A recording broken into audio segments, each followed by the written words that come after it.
Morty Tarragon is arriving back in Israel today. He's going to be sitting sitting Shiva tomorrow at his house, Diskin 5, apartment 17. Shachli tomorrow morning is 7 a.m. Mincha is at 7:30. Please help make a minyan.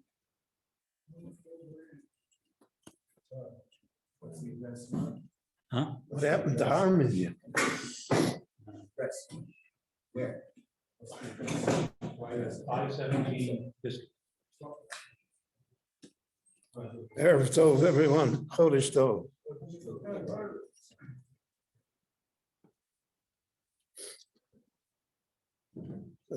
Today was Rosh Chodesh Sivan. Tomorrow is Yom HaMiyuchas.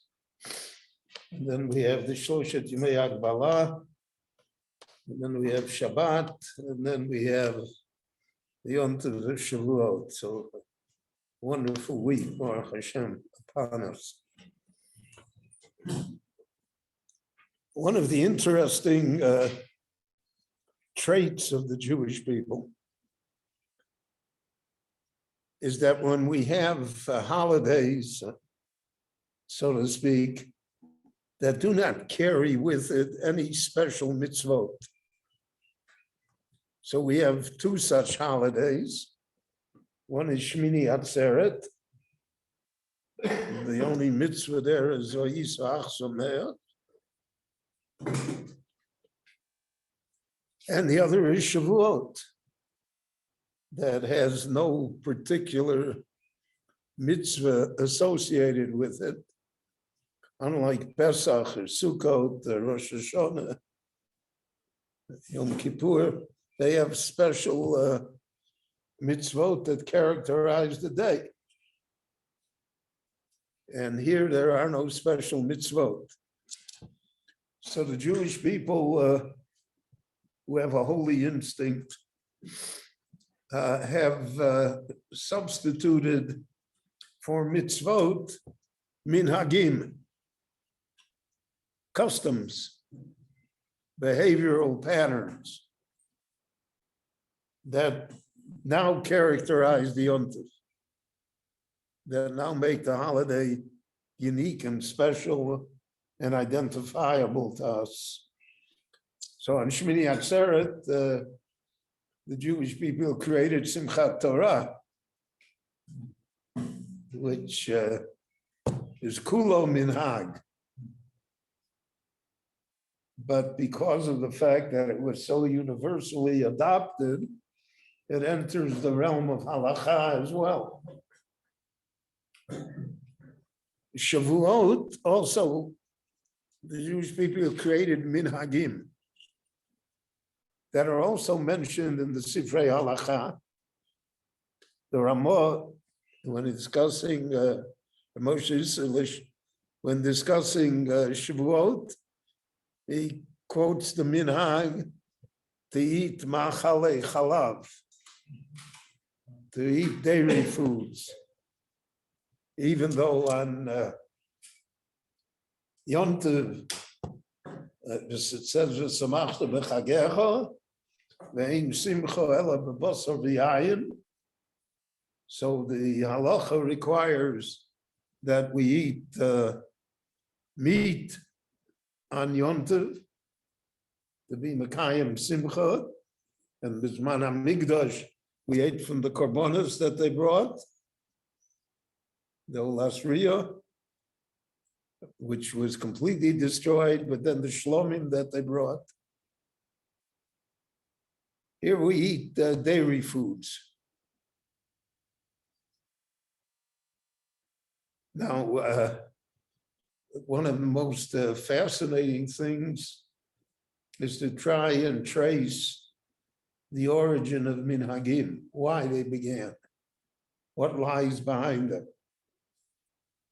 And the general consensus is that the minhagim of Klal Yisrael have within themselves great value, spiritual value, historical value, behavioral value. They're not something to be just treated lightly. And the power of a minhag is great. We have instances even when Chazal said, minhag mevatel halacha, that the minhag overrules even the bare bones halacha. So what is it with the dairy foods? So some say it is because it's connected to Matan Torah. And one explanation is that before Matan Torah, they could eat all kinds of meat. There was no mitzvahs yet. And after Matan Torah, the laws of kashrus kicked in, and they did not have meat prepared. So until they got meat prepared, till the butcher shops opened, they had to eat dairy foods.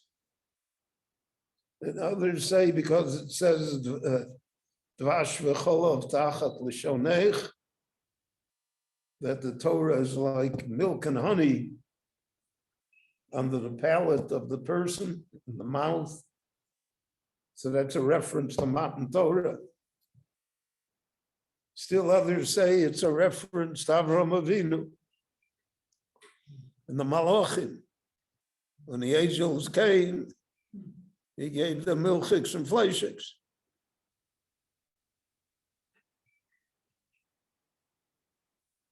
And that also refers to Matan Torah, because when Moshe went to heaven to take the Torah, the Medrash says the Malachim objected. They said, how can you give the Torah to human beings? Human beings will not treasure it, they will desecrate it. And Moshe, according to one Medrash, answered them, look at the Jewish people, they don't eat basar b'chalav, but when you came down for one day, you ate basar b'chalav.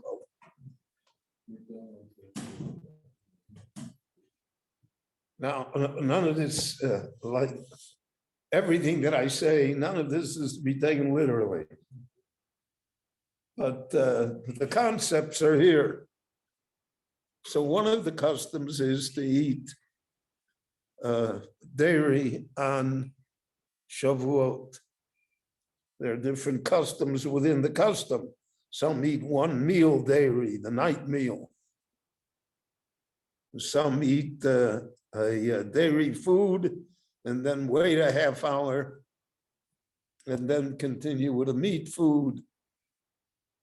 There are different customs within that as well. But that's one of the customs is dairy food.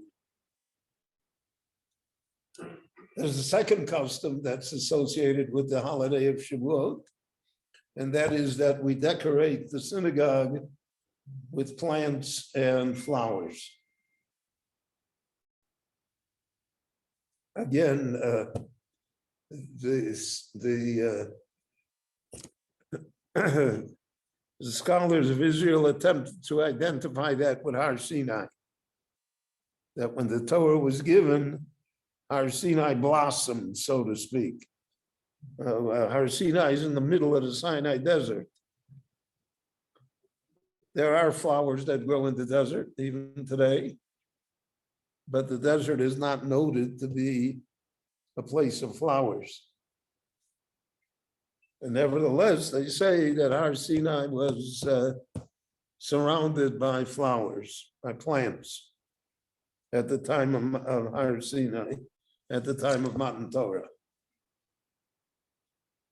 On that, there are different opinions. The Gaon of Vilna said that one should not decorate the synagogue with plants and flowers, because he says that's non-Jewish. The non-Jewish houses of worship always have flowers in them. And therefore, he said it's like, even though he says it may be that the original custom was ours, but he says a tremendous chiddush, that a custom that was ours, that was taken from us, and now becomes a custom of non-Jewish faith, that such a custom should be abandoned. So for instance, in Lithuania, where the Golden reigned supreme almost, there was no custom of flowers on Shavuot. I think part of the reason is there are no flowers in Lithuania. And therefore, it was not Negei Lamas. Whereas in Central Europe, where there always were flowers, the custom took hold very strongly. And especially amongst Chassidim, who gave it a Kabbalistic interpretation. And when I would say within the last 60, 70 years, flowers have been reintroduced into the religious Jewish world. People buy flowers for the Shabbos table. And so the custom of having flowers on Shavuot has been revived strongly and is pretty much universally observed. There's another custom that of Tikkun Leil Shavuot. That custom originates in the 16th century. There's no mention of it in the Talmud or the Midrashim or the Gaonim or in the Rishonim. But beginning with the Ari, the Kabbalists are the ones that really created and popularized the custom. So originally Tikkun Leil Shavuot was that sections of Torah, Nevi'im, and Ksuvim, Mishnah and Talmud were put together into a compendium, to a small book, and people would read it on the night of Shavuos because that was Kabbalah Satorah. That developed later, especially in the world of the yeshivot, that people stayed up all night studying Torah. Again, the origin of that custom of staying up all night is because there's a medrash that the Jewish people were asleep at Har Sinai and that Moshe had to waken them, so to speak, for Kabbalah Satorah. And we don't want to be guilty of that again, so therefore they stayed up all night. In the yeshiva world, that became de rigueur. I mean, everybody did it. In our time, it has become extremely popular. And not only in our world. I noticed listening to my daily newscast, so there are advertisements already. There are secular staying up all nights with lectures and all sorts of things. So it became a thing that the night of Shavuos you stay up. And when a custom takes hold, it takes hold in various forms and in different cultures. And it's interesting that this custom should gain such popularity. Today, I would say it's one of the customs that really is, especially here in Israel, universally observed by almost the entire Jewish people, no matter how rigorously observant they are or not. And there's a final custom that an additional prayer or prayers were instituted into the middle of the reading of the Torah and the reading of the Haftorah for Shavuot. And there's a poem. This already is an ancient custom. It's 9th or 10th century Bavel. And we know the poem as Akdomus, because that's the first word, Akdomot. It's a preface in Aramaic, a very, very poetic Aramaic, difficult Aramaic, and describing the scene at Sinai and the greatness of Torah. And there are different customs how to read it. So there are those that don't read it at all. There are those like in our synagogue that read it before the actual reading of the Torah begins.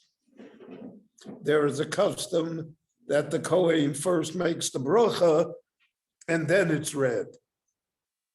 And then there is a custom that it is read in the middle of the Kriya. But that's a pretty widespread custom of Akdomot. And there are many books that have been written about it now, and translations and interpretations. In the exile where there was the second day of Shavuot, so then there's another poem, again, a poem from earlier times. This is from the time of the Rishonim. It's from Rabbeinu Meir. It's not Rabbeinu Tam. It's a common error. It's not Rabbeinu Tam. It's a Yaakov, but it's not him. It says Yaakov ben Meir, and it is called Yitziv Pidgam. And that is read again at the beginning of the Haftorah.